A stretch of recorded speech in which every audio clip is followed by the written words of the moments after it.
We're going to take a subtle break here in the festivities. It's now my pleasure to introduce to you the chairman of the board of directors of the Nova Scotia Sport Hall of Fame, the son of a famous sport father who was a member of the Nova Scotia Sport Hall of Fame. Our chairman is making a name for himself in the legal profession and as a volunteer leader in sport. Let's welcome Danny Gallivan, Jr.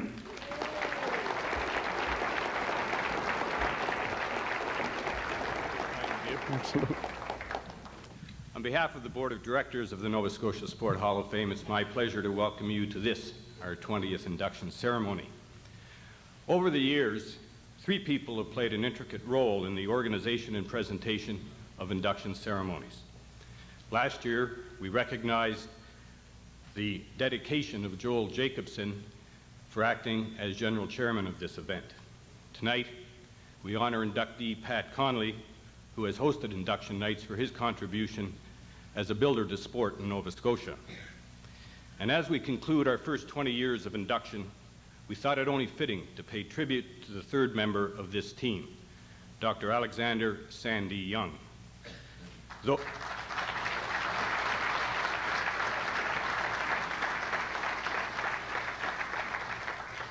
Those of you who have attended previous inductions know how entertaining and enlightening Sandy has made the biographical presentation of each inductee.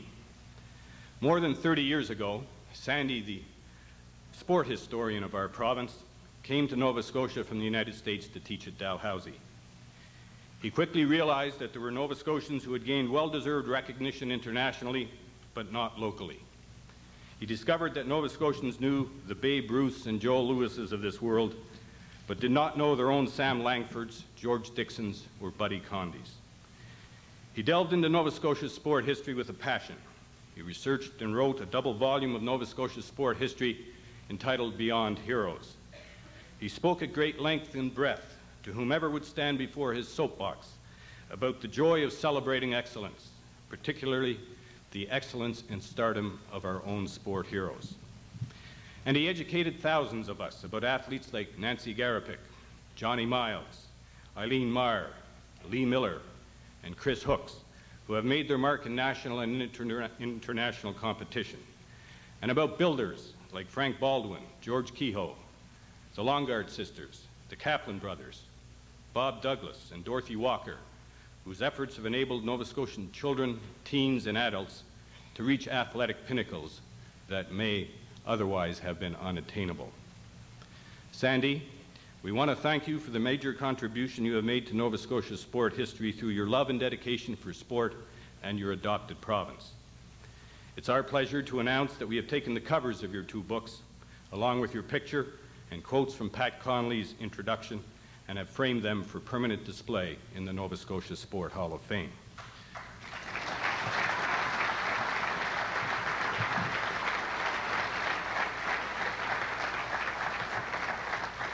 I would like now to call on the other 2/3 of our long-time triumvirate, Joel Jacobson and Pat Connolly, to make a presentation to you.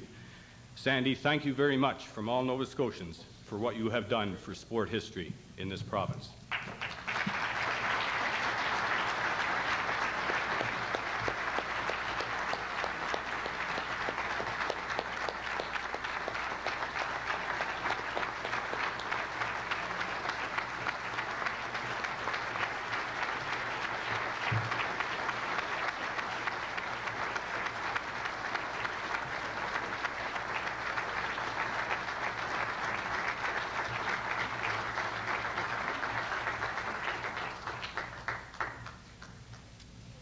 Can we have Don Mcglashan, our next inductee, come forward?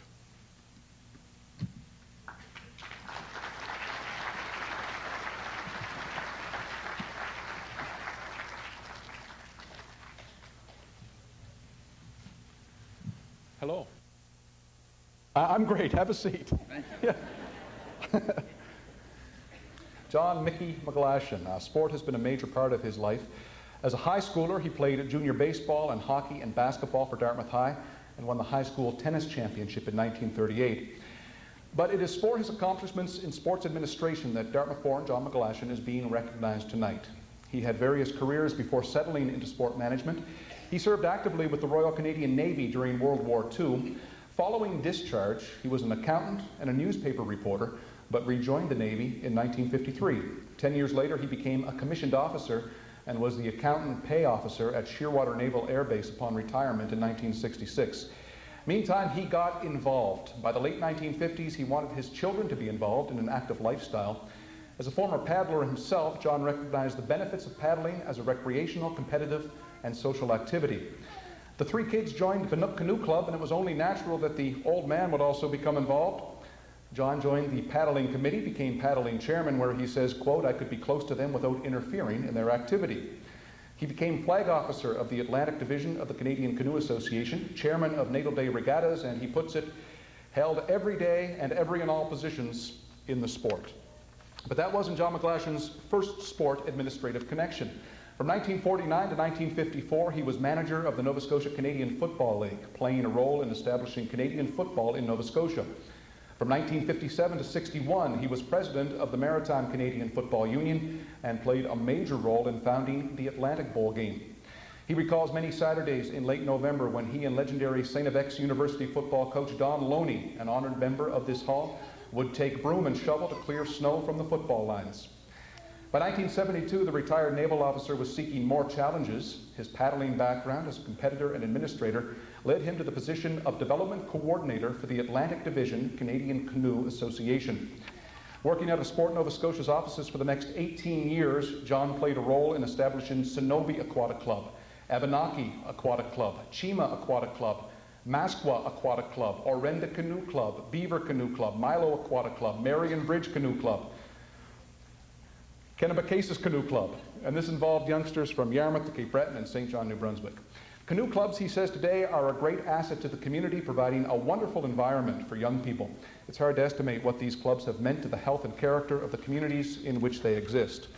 It is because of John's efforts and the hundreds of volunteers he's coerced to be part of the paddling programs that Dartmouth is today considered the paddling capital of Canada, maybe even the world.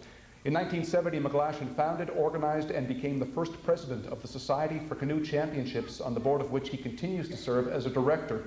The Society's purpose was to organize, promote, and operate major canoe and kayak competitive championships on behalf of the Atlantic Division Canadian Canoe Association and the Canadian Canoe Association as well. And he operated major canoe and kayak international championships. Through the Society's leadership, Dartmouth has become recognized as the Canoe Centre of Canada and recognized by the International Canoe Federation as a ranked international organizer of championships and as one of the greatest natural resources for canoe championships in the world. Here's a list of national and international championships held in Dartmouth. 61, the North American Canoe Championships. 69, the first Summer Games Canoe Championships. It goes on all the way up to 1997 and the Senior World Canoe Championships. He's been recognized for his efforts as Dartmouth Citizen of the Year in 1972 and in 1993 with a commemorative medal for the 125th anniversary of the Federation of Canada. Tonight is even more special for John because his wife, the former Edith Wynot, is entering the hall as a catcher of the Halifax Arcade Ladies softball team.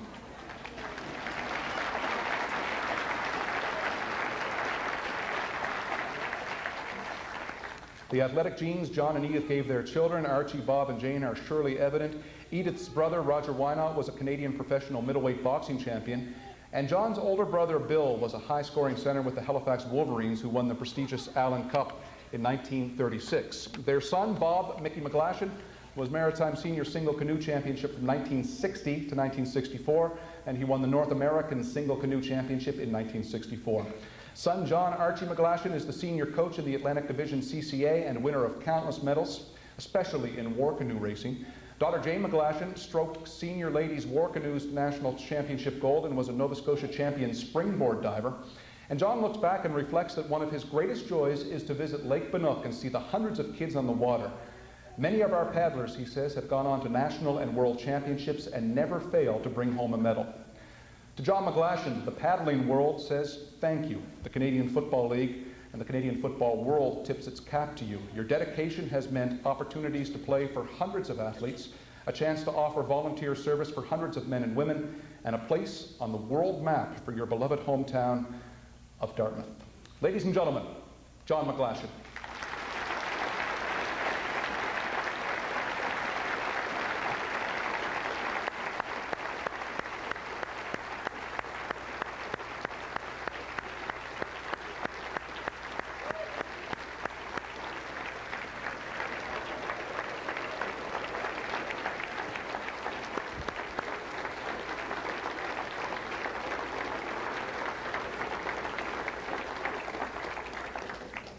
To present Mr. Mcglashan with his induction tonight, we'd ask a representative from McCurdy Print, Mr. Peter Anderson, the senior account representative, to come forward.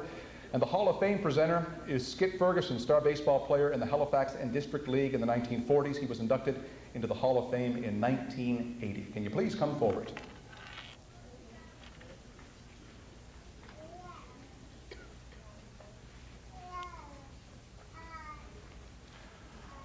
There they are. Yeah.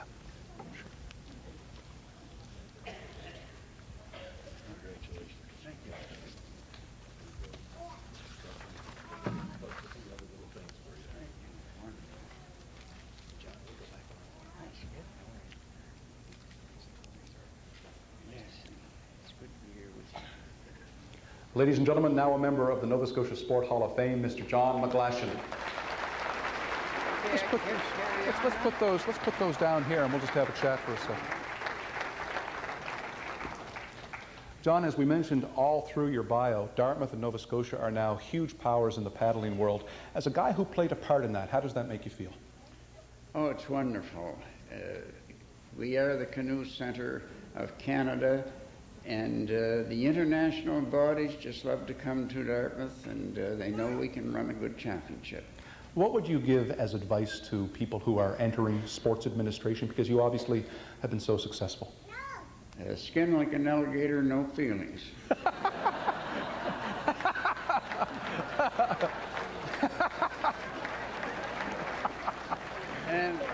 and put in lots of time. Be prepared. It doesn't happen overnight. Now, can I ask you this? Your wife is going to get one of these certificates tonight. Which will hang above the mantelpiece, yours or hers? Hers. Yes. Clever answer, sir. Don Mcglashan, ladies and gentlemen. You okay there?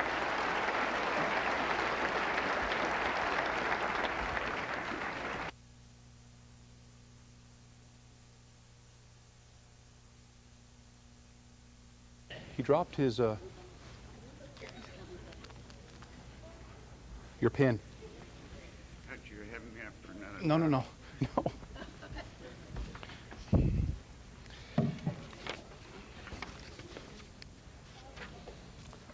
What do you say we welcome Bob Boucher to the stage?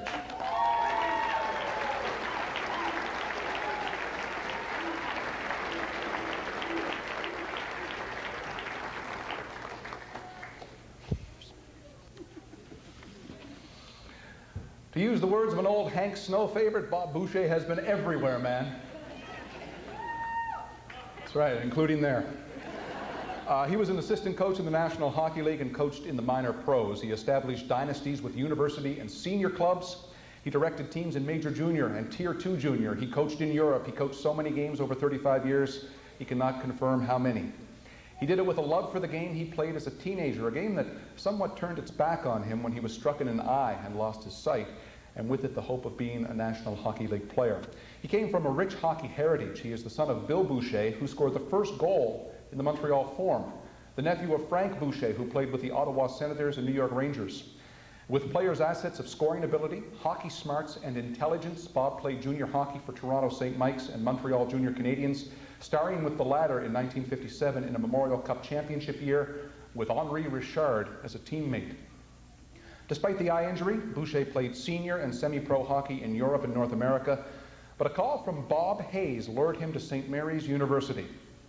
Always competitive, he brought that fire to the St. Mary's bench, creating some havoc at many games the Huskies played. He was constantly helping the referees do their job, and when he felt they were less than competent, he let them know with gestures, words, and sometimes actions. During a game at St. Mary's, Boucher was removed from the game for abusive behavior toward the refs. He was so incensed by his removal from the game, he locked the refs in their dressing room and went home with the only key.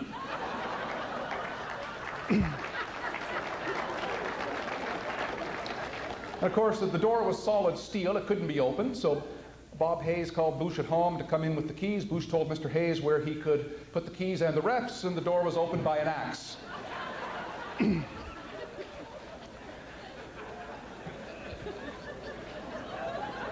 The beautiful thing about him, you don't have to make anything up. It's all...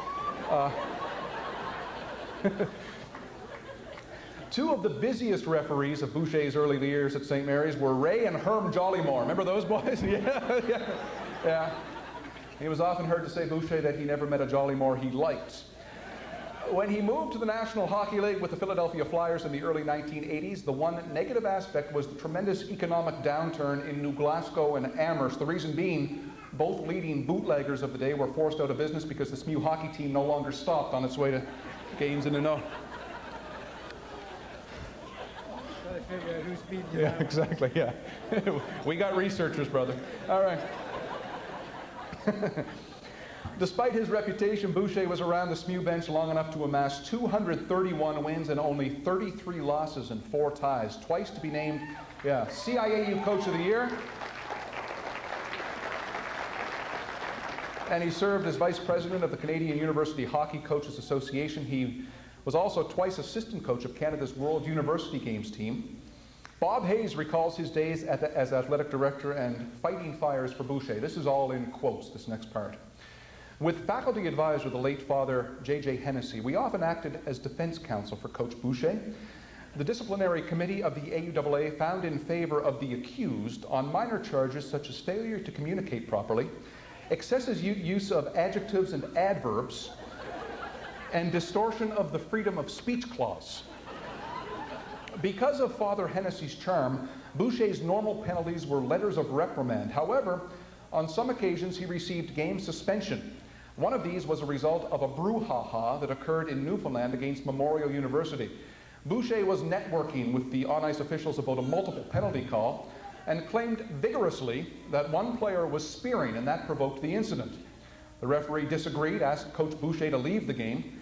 The disciplinary committee suspended Boucher, but St. Mary's appealed based on the purported spearing incident. The appeal committee suspended Boucher for the remainder of the game and playoff games on the grounds that the suspected spearer was in the penalty box when Coach Boucher thought he was on the ice creating all the havoc. Subtle omission there, just missed that. Yeah, despite his attitudes towards the officials, and aside from his one-loss record, more important was his dedication to his student athletes for their academic success and general well-being. He was instrumental in setting up Canada's National Coaches Accreditation System, and through his writings on the game and the development of the coaches level system, he has influenced the thinking of hockey coaches across Canada. His enthusiasm for teaching led him to start the St. Mary's Hockey Camp of Champions, a summer program for minor hockey players. Under his leadership, top-notch instruction was offered to over 2,000 players through the years. He left St. Mary's in 1982 to be an assistant coach with his former junior teammate Pat Quinn, coach of the Philadelphia Flyers. He was hired specifically to improve the Flyers' power play, which had been the worst in the league the previous year. In one season under Boucher, the Flyers' power play became tops in the league. Quinn said, quote, "While I interviewed many prominent coaches from professional and amateur hockey, Bob stood out among the candidates. His coaching success jumped off his resume, but I was more influenced by his knowledge, his philosophy, his passion for the game, and his ability to communicate." He came back to Nova Scotia to coach Dartmouth Moosehead Mounties of the Nova Scotia Senior League to 208 wins, 64 losses, 19 ties over 7 years, including the Hardy Cup National Championship in 1989-90.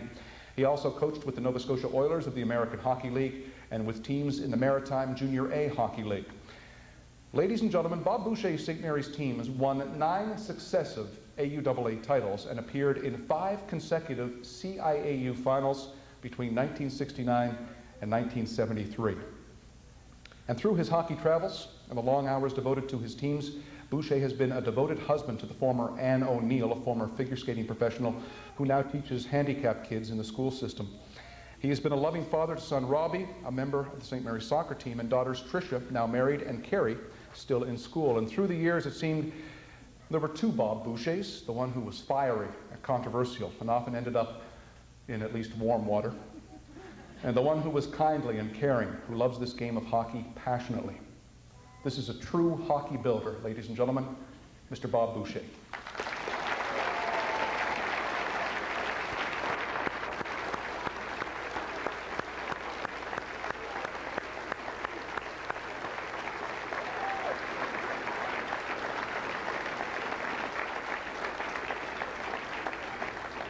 To make the presentation, can we have Peter McGuinness come forward, please? He's Director of Marketing for Cantal, AT&T in the Atlantic Provinces, and Hall of Famer Bob Hayes, star fullback with the Shearwater Flyers of the Nova Scotia Football League and former athletic director at St. Mary's University, inducted into the Hall of Fame in 1980.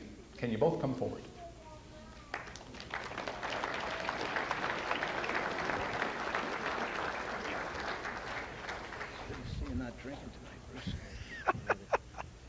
Welcome to Canada, Boucher. It's very good to have you there. Pleasure to meet you. Congratulations. Thank you very much.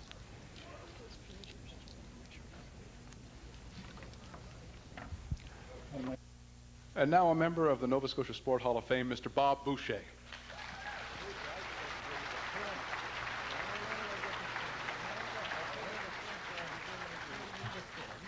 You take the pictures. Step right out here. Thanks, boys. All right. Hayes came up and said, "Welcome to Canada."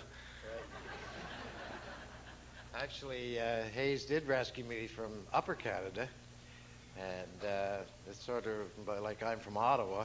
Most of my family and my friends and my neighbors were all work for the federal government. So this was sort of like coming from being a brown noser to a blue noser.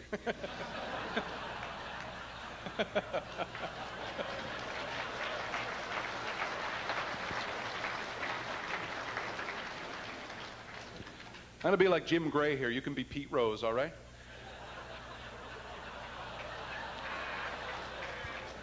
What was it about referees? I love referees.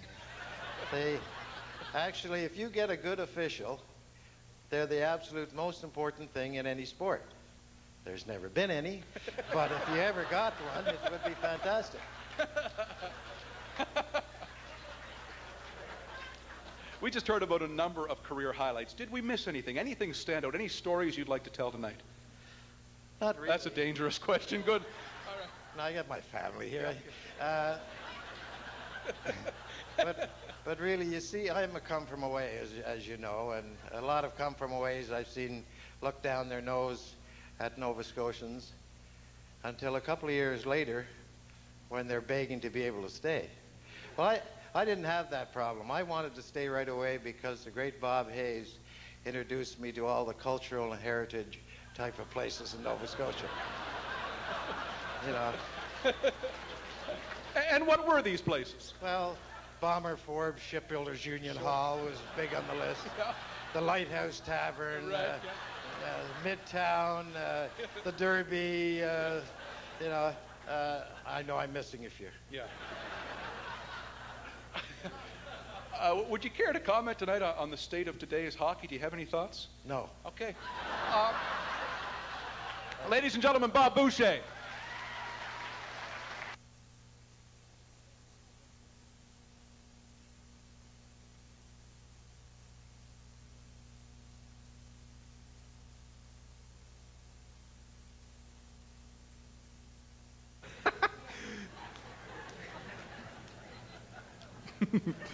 All righty. Can we have our next inductee, Mr. Dave Downey, come to the stage?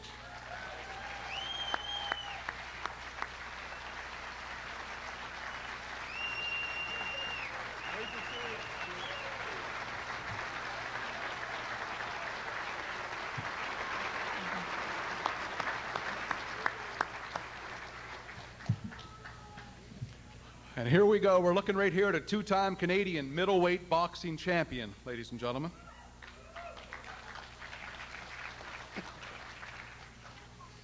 When he was born on February 18th, 1942, Nova Scotia had long enjoyed a rich reputation as the most successful boxing province in Canada.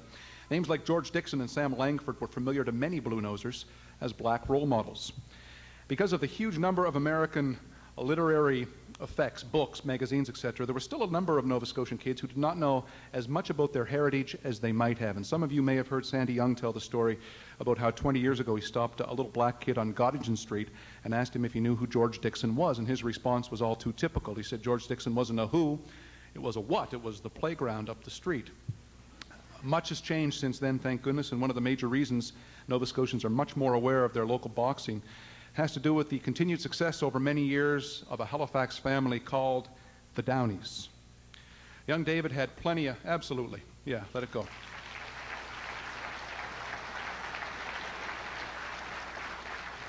He still looks exactly the same. Exactly. Young David had plenty of role models in his house. 5 older brothers led him into the world of sport, and he attended Joseph Howe School, where he showed good form as an all-around athlete, taking part in softball, basketball, volleyball, baseball, track, and swimming. He played baseball for the Eastern Canadian Junior Baseball Championship team before moving on to play with the Senior A Halifax Cardinals. Due to his quickness, Dave was an outstanding defensive basketball player for the Community YMCA's first championship team.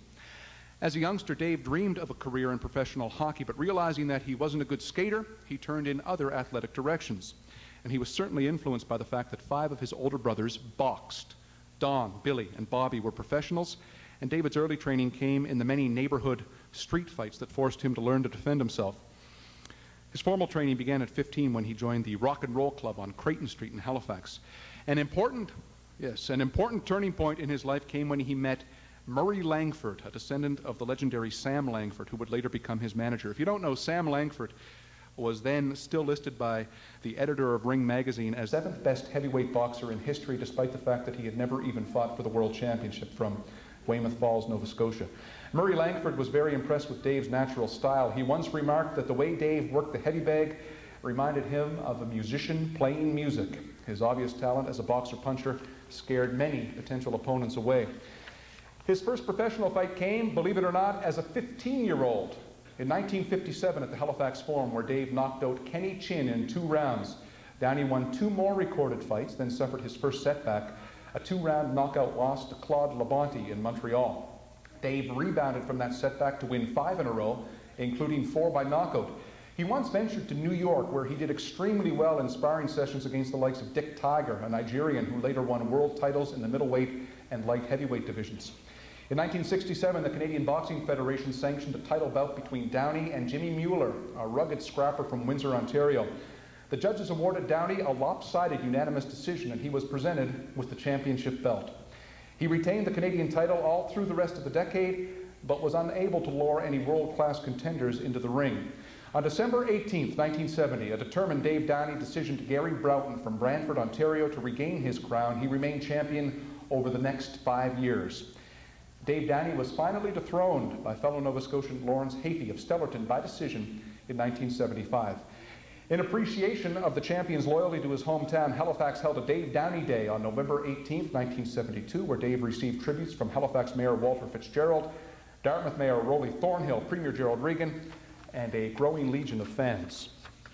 Dave Downey's 20-year record shows 38 wins against only 4 losses and 2 draws. He could look back on having been a 2-time Canadian middleweight champion and having held the title for 11 years. He was elected to the Canadian Boxing Hall of Fame in 1976, received the Gashouse Gang Community Award in 1971-72, and an Amateur Boxing Award in 1984. A bust of Dave Downey was placed at the Black Cultural Center in 1982, and in 1989 he received a Community Recognition Award and was an honoree at a Night of Black Achievement in 1992. After his retirement, Dave retained his interest in the sport, passing his knowledge on to a new generation in his fighting family. Among others, he trained nephews Donnie and Kevin Downey during their rise to the top of the Canadian and international amateur boxing ranks. And in September of 1988, Dave traveled to Seoul, Korea, where he watched his son, Sugar Ray Downey, win an Olympic boxing bronze medal in the light middleweight category. Ladies and gentlemen, a man who was Canadian middleweight boxing champion from 1967 to 1973 and regained and held the title years later, we welcome to the Nova Scotia Sport Hall of Fame, Mr. Dave Downey.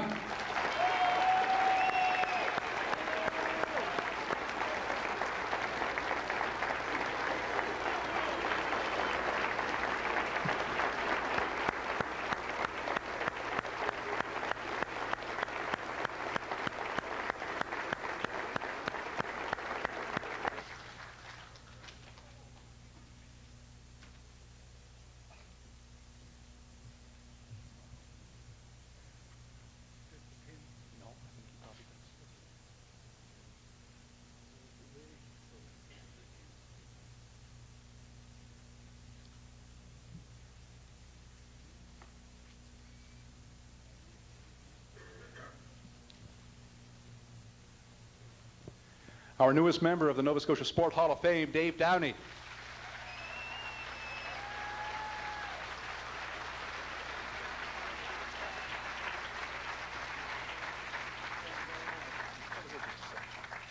We heard in your bio that you were a heck of an all-around athlete. Bad hands, though. A heck of an all-around athlete as a youngster. And I wonder why you chose boxing. What attracted you to that? Well, I didn't choose it. I guess it chose me. I was good in all sports. That's the way I learned how to play all sports. I wanted to win, and I guess that's what happened. I learned how to box. 38-4-2. Which of those really stand out in your mind to this day? Well, the one that stands out the most is the one that I won the title, only winning winning 8 fights as an amateur, not as an amateur, as an undercard, like a 6-round special, and being able to be in the position to jump and fight Jimmy Mueller, who was ready to fight Blair Richardson for the title. Blair took sick, and he didn't go through with the fight, and also they asked me would I fight him, and I said yes. Your first pro fight at the age of 15, was there fear? Was there excitement? What was there?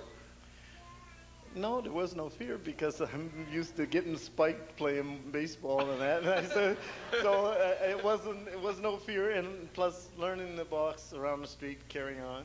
I had a few friends in the neighborhood that used to spar with me while I was in the Sea Cadets and things like that.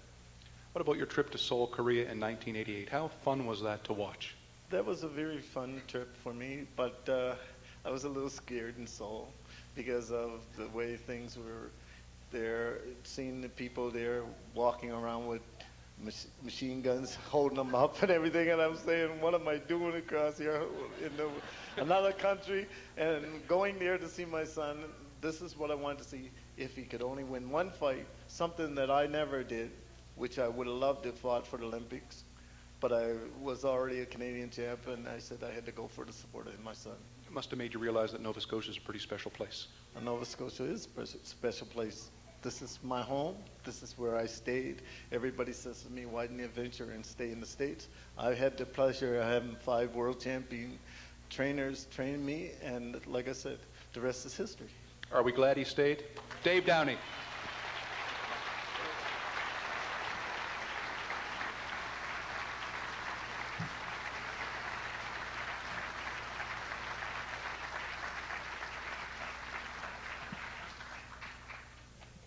Can we have Mike Mcphee come forward?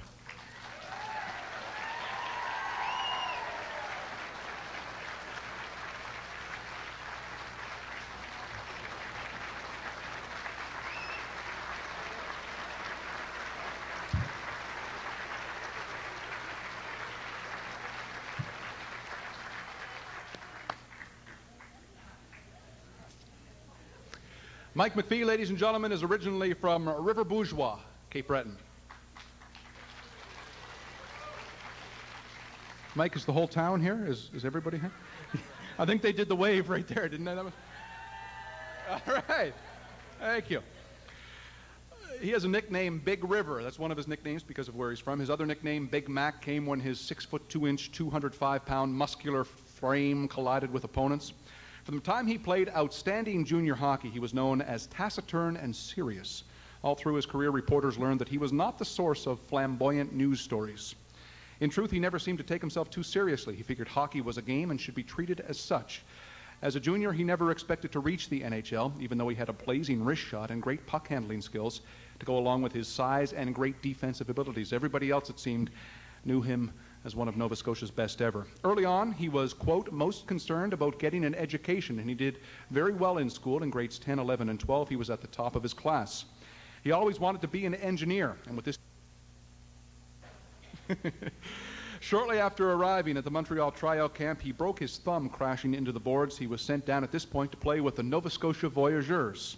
After his thumb healed, he eventually played 74 games over 2 seasons with the V's, during which time he banged the knee up some more and had more cartilage taken out, and was getting weak by this point, and he still hung in. 22 goals, 33 assists during the 1983-84 season resulted in a February promotion to the big club. In 15 games with the Habs, he scored 5 goals and sufficiently impressed then-coach Jacques Lemaire that he played a regular shift in the playoffs. Mcphee's defensive play may have drawn greater praise. He became one of the Canadians' chief penalty killers and was often used by Lemaire in key situations late in the games. Mike Mcphee made the All-Star team in 1989, but as those of you who know him would expect, this can't hold a candle to his being part of Montreal's Stanley Cup championship team of 1986. In that series, the overall fondest memory is definitely the Stanley Cup, but in particular, the moment that he will remember the most was the overtime goal scored by Brian Scrudland 9 seconds after the opening whistle of overtime. Mcphee assisted on the goal as the Canadians tied the series with Calgary at a game each and went on to win the Cup. He played in 180 playoff games, missing postseason action only one time during his great career. He can look back at having skated alongside Guy Carbonneau and Russ Courtnall to form the CCM line, a combination of defensive play, speed, and muscle. While he loved his years with Montreal, Mcphee welcomed the 1992 move to Minnesota and a reunion with former Habs teammate Bob Gainey, the North Stars coach and general manager. After 9 games with Dallas in 1993, his knee finally stopped supporting him, and he had to call it quits. A decade of NHL wear and tear had left him with no cartilage at all in one knee. In August of 1996, Mike, his wife Jane Ann, their kids Adam, who's 15, Allison 13, moved back to Nova Scotia to set up a home in St. Margaret's Bay. He could look back at having scored 20 or more goals in 4 seasons, scoring 15 shorthanded goals, 23 game-winning goals, and 26 goals to go with 26 assists in playoff games. His best seasons for goals were 1987 and 88 and 89-90 when he got 23. His top points came in 90-91 when he picked up 43. He is known now for his community involvement, regularly participating in charity golf tournaments and making hospital visits to sick kids. He coached Adams' minor hockey team in 1995, but has never given big-time coaching a thought. If there is a word to describe Mcphee on the ice and off it, it is unflappable. He's never fussed over any of the 300 points he scored in the 500 games plus that he played during his remarkable career, so it remains for us tonight to do the fussing for him. Ladies and gentlemen, our 6th and a most deserving inductee to the Nova Scotia Sport Hall of Fame tonight is one of Nova Scotia's finest hockey players ever, Mike Mcphee.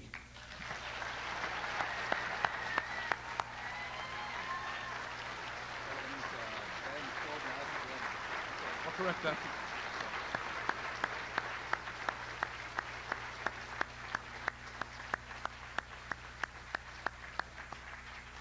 Their children just look older. Adam's 12 and Allison's 11. My mistake, but it's a compliment when you're that young. Can we have, to make the presentation from Wood Gundy, Representative Paul Scott, manager of private client investments, and Hall of Famer Duncan McIntyre of Sydney, the star with the Sydney Millionaires of the Maritime Major Hockey League in the early 1950s. He was inducted to the Hall of Fame in 1996.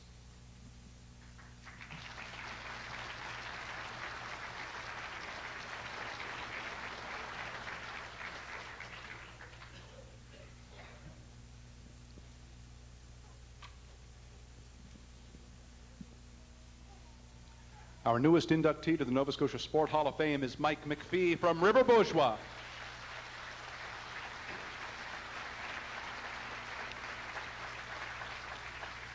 Every time I see you, I ask you about Guy Lafleur. So why should tonight be different? Can you tell folks about your first shift in the NHL and who they sent you out there with? Well, this was my first game. My first game was in Detroit. I called up. I was in Springfield with the Voyageurs, and I called up and came to the game to get ready, and Jacques Lemaire came in the dressing room and announced the lines, and my line ended up being Guy Lafleur and John Chabot. So, of course, first game, just being a kid, and although I wasn't a Montreal fan, I still had a lot of respect for Guy Lafleur.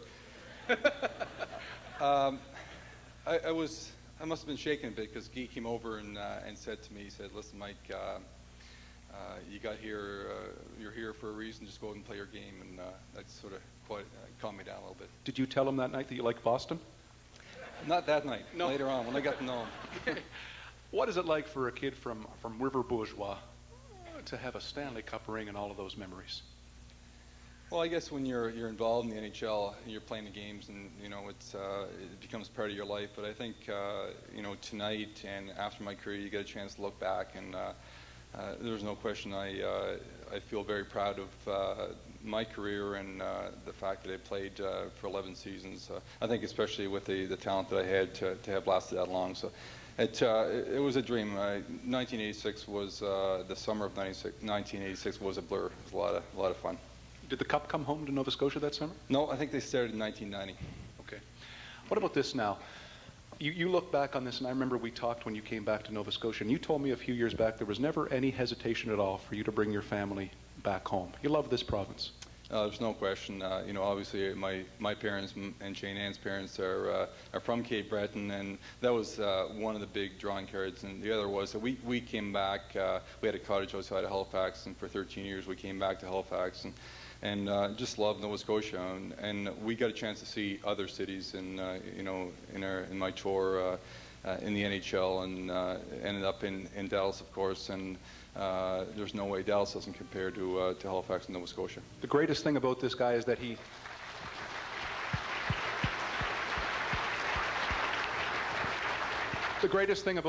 never hesitates to give everything he has back to the community. Mike Mcphee, ladies and gentlemen.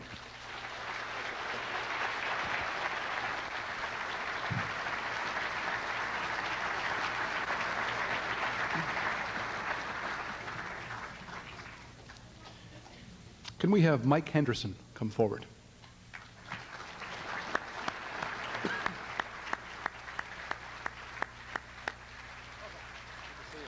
They're standing for you.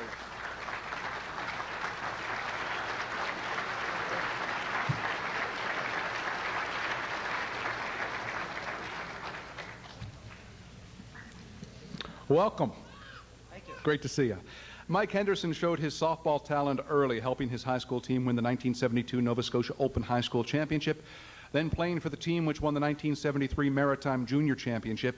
He fast became a real student of the game. He learned to switch hit. He mastered bat control, being able to produce drag, sacrifice, or slap bunts as required. And he executed the hit and run to perfection. Could the Braves have used you? Oh, man. He really had no weaknesses as a player. He was an incredibly skilled fielder, drawing rave reviews from his fellow players, who all designate him as the best second baseman any of them had ever seen. In addition to this, his high-level fielding and hitting, his quickness, daring, and calculating ability made him a wonderful base runner as well. His recall and study of opponents allowed him to position himself and his teammates with great accuracy, turning many hard smashes into routine outs. Mike's intelligence allowed him to develop revolutionary new defensive schemes for his team, which in time were adopted by teams all through the region. He also set the standard for double play execution, being able to turn the pivot better than anybody. During his career, he was awarded the Infielder of the Year award 6 years in a row and 8 times in total. The Brookfield Elks, with whom he played most of his softball, were 9 times Nova Scotia senior champions. In 1968, their first year in the big time, they won the Nova Scotia and Maritime Senior A titles to begin a dynasty which has made the Brookfield Elks synonymous with top-flight softball in the nation. 7 times they have represented Nova Scotia in the Canadian Senior A Championships. In 1977, the Brookfield Elks placed second in the National Fastball Tournament held in Hull, Quebec. The Elks were the youngest club in the 5-day affair, and towards the end, they were the most popular team in the competition. In the final analysis of the tournament, Mike Henderson was the class of the infielders. He hit safely 8 out of 19 times at bat and made some sensational plays in the field. With Mike Henderson serving as co-captain, the Brookfield Elk softball team won their 4th Nova Scotian championship in a row in 1980. 80 was a great year. They beat Shubenacadie in a best-of-5 series, 3-1.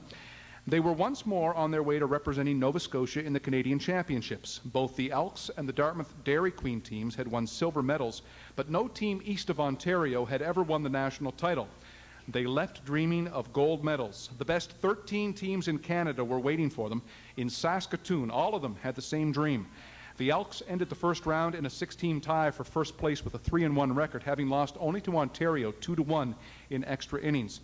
After an array of exciting playoff games, they ended up playing the favored home team in the final. The Elks scored in the first when Mike Henderson singled, was sacrificed to second and scored on a single. Saskatchewan tied it in the bottom of the inning.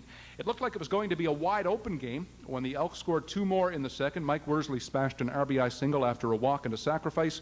Then he was sacrificed to second, and a Mike Henderson single drove him home, making the score 3-1. The Elks eventually won the national title and the game 4-3. The team also went on to represent Canada in the World Series of Softball in Santa Clara, California. They came home with bronze medals. This time, Mike Henderson stole the show when he made several unbelievable fielding plays at second with not one error in the entire tournament.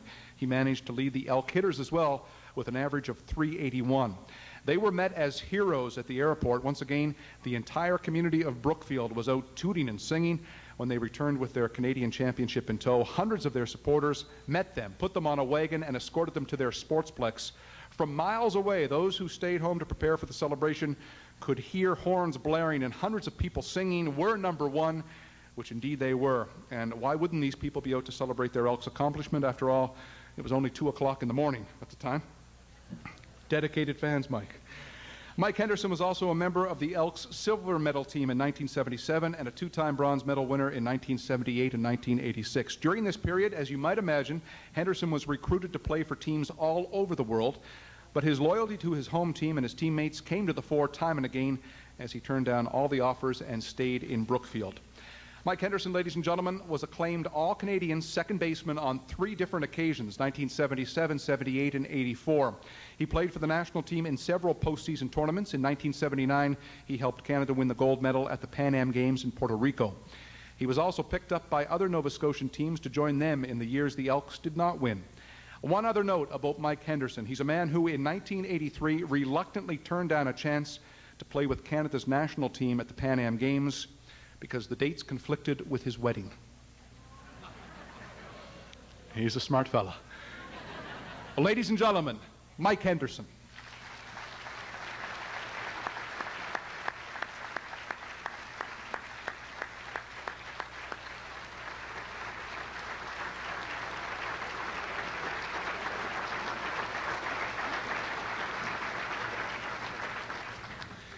From Stanfield's Limited, can we have Mr. Bev Young, former Stanfield's Vice President and current board member, come forward, as well Hall of Famer Don Wheeler, softball builder, inducted to the Hall of Fame in 1989.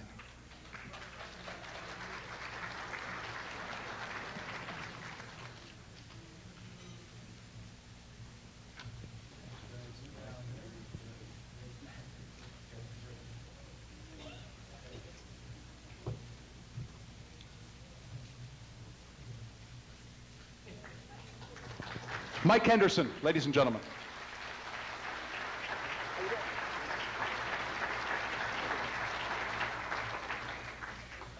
Most baseball players, softball players, love to swing the bat, and you were acclaimed, obviously, for your defense. Is that something you took pride in?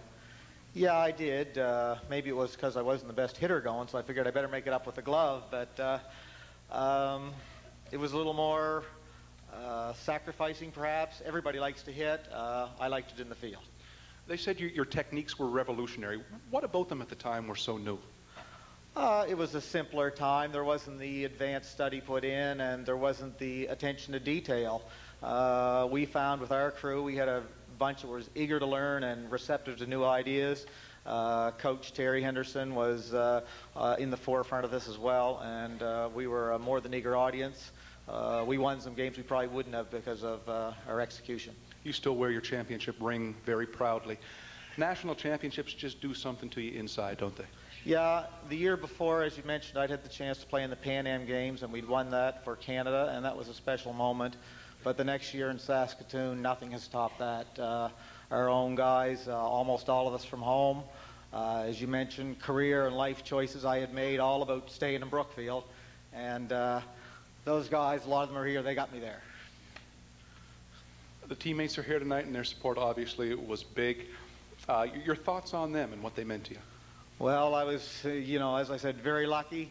I had enjoyed some success at the national, international level. It was many times, trust me, that those guys were very responsible for getting me there, getting us out of the provincials or the local leagues. And there probably should be 6 of them up here. Of course, they all already are enshrined in the hall with the 1980 team. But some of those teammates, Robert Putnam, Bobby Campbell, Steve Locke, Robbie Cook, just incredible athletes in their own right. You're still a young guy. Do you miss the competition a lot? I guess I found other avenues, whacking golf balls and things like that. But got to compete, that's for sure. And the skates still fit, so yeah. Keep at it. Well, keep competing. Mike Henderson, ladies and gentlemen.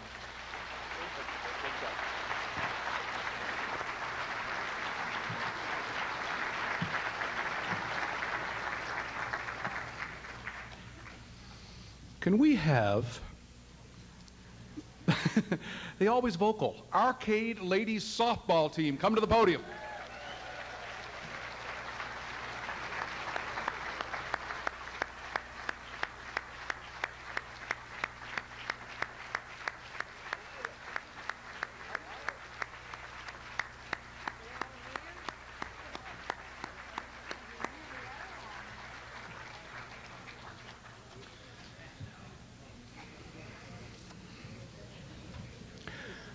Ladies and gentlemen, it was early in the spring of 1946 when Bill Hayes walked into the office of Norm Capel, owner and manager of the Arcade Ladies Shop. Hayes suggested that Capel sponsor a team in the Halifax Ladies Softball League, a new idea to Norm.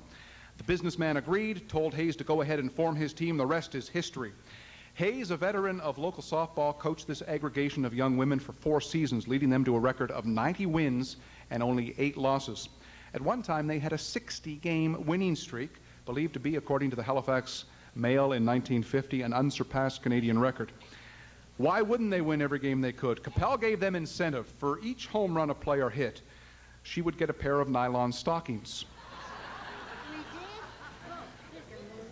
Yeah, okay, all right. Capel would take a box of nylons to each game and go home with none. Besides providing uniforms and equipment, the store owner made sure the players received discounts at the Arcade Ladies Shop. Who were these women? Many are with us tonight, some have passed on, but all were determined, competitive, athletic, and talented. I'd like to introduce the team members. If we can have the lights come up a bit, and perhaps you can acknowledge yourselves with a wave. Team members: Gladys White, Edith Mcglashan, Marion McLeod, Barbara Frayne, Jean Guest, J.D. Innes, Jean Shoup, Sister Jean Cormier, Lily Snow, Trudy Purcell, Ina Romer, Celie Small, Jean Saxton, Celie Purcell.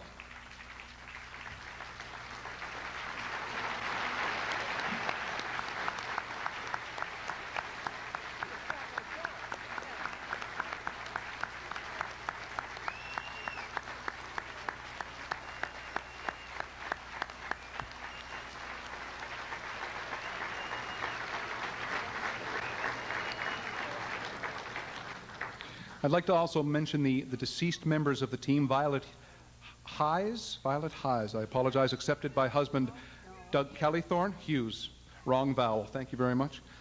Ethel White, accepted by Pat Rutten. Mary Cormier, accepted by her sister Rita Logan.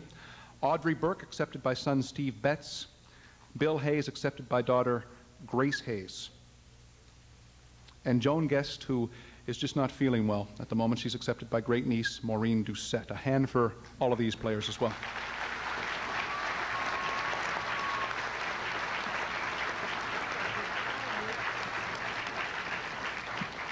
Jean Guest, a third baseman, had a rifled arm. Mary Cormier, with an outstanding batting eye, fouled off pitch after pitch until she found the right one to hit. Her sister Celie was in the starting pitching rotation at age 13.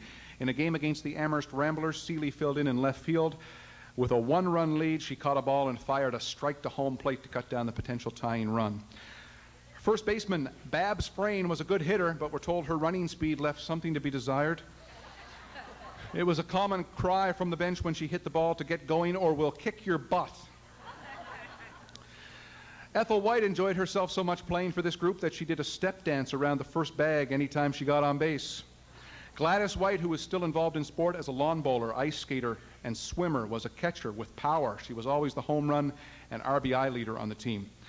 There were 5 members of the team, forever known as the Apple Cider Five, who were thirsty one hot day in Berwick, and after losing the opening of a doubleheader, went in search of soft drinks. They bought a gallon of apple cider, not the tame stuff. Who told you that? We have sources. One team member, who shall remain nameless, recalls, everyone played better in the second game, and we won. But we were half-corked. But this was not a team of individuals. The Arcade Ladies softball team ruled the Halifax Senior Women's Softball League from 1946 to 1949. In 1947, they scored 315 runs and had 88 scored against them, winning the local league and the provincial and maritime titles. The championship game against Amherst, September 3rd, 1947, started a winning streak that stretched to 60 before they lost to Truro, September 10th, 1949, in the championship game of the maritime final. In the 1948 season, the Arcade Ladies scored 353 runs and allowed only 49. In 1949, scoring 245 runs against 66 allowed, they won the city title, defeated Windsor Junction and Berwick in the provincial playoffs, and won the first game of the Maritime Finals from Truro before the Slugs ended their string on September 10th when they took the Maritime title with a double victory at Truro. In 4 years of play, Arcade Ladies won 90 games and lost 8. They played with enthusiasm and verve. They gave of their time for charity, playing many benefit games for Rainbow Haven, the Walter Callow Fund, even for Manitoba Flood Relief in 1950. Trudy Purcell, Gladys White, Jean Shoup, Edith Mcglashan, Mary Cormier, Jean Cormier, Lily Snow, Trudy Purcell, Ina Romer, Celie Small, Jean Saxton, Celie Purcell, Marion McLeod, Beth White, Ethel White, Barbara Frame, Jean Guest, J.D. Innes, and coaches Bill Hayes and Tom McCluskey. Ladies and gentlemen, the Halifax Arcade Ladies softball team.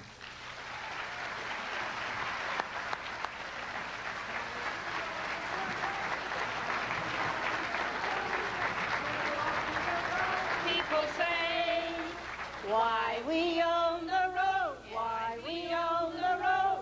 The Arcade Ladies team are on their way.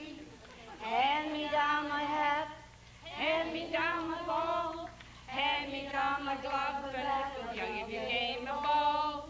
As we go marching, and the band begins to P-L-A, what you can hear them shouting.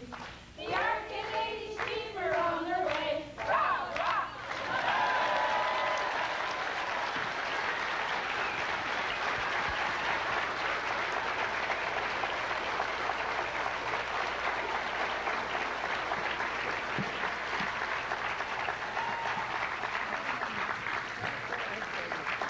Can we ask Mr. Terry Wilson, the District Sales Manager, Atlantic Canada, from Grandin Toy, and Hall of Famer Edna Duncanson, Valley resident who started the American Professional Women's Baseball League, inducted as an athlete in 1996, to come forward and make the presentation.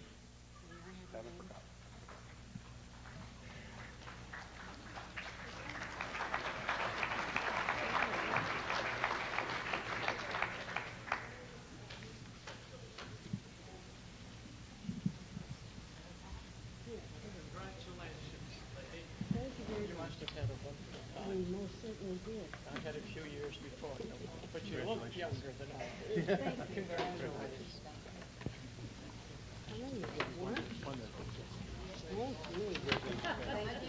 How sweet it is.